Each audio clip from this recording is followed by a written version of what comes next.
Greetings, this is Dr. Lori Ernsberger, and welcome to Behavioral Training Resource Center. Today's teaching tip is how to avoid power struggles. Now, the function of a power struggle tends to be avoidance behaviors. If you didn't watch my how-to video on functions of behavior called Everybody Eats, check it out and it'll explain more about the function of behavior in terms of escape and avoidance. But have you ever experienced where a child does not follow your instruction? So you say, get off the computer or line up, get your workbook out, start on page 10, and you either verbally or non-verbally get a student who is not complying. What do you do? First of all, one of my favorite quotes is, a way to avoid a tug of war with a student is to not pick up your end of the rope. And unfortunately, some adults, when a child does not comply, they immediately pick up their end of the rope, wrap it around them, and they dig in with that power struggle. And that nobody wins. So I want you to train yourself to be thinking, as soon as a student does not comply with a task, I want you to think about giving them a forced choice. Forced choices allow the student to de-escalate and get back on task.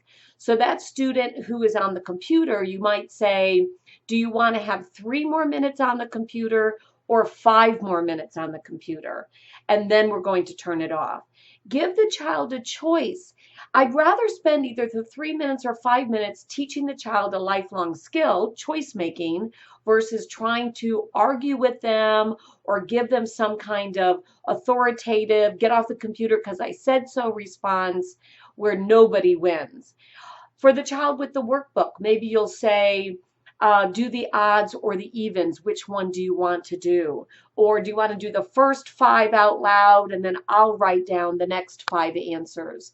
So think of forced choices where one is a preferred choice.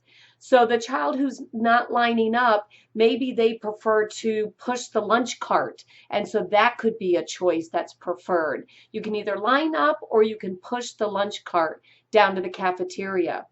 But you need to be thinking ahead of time.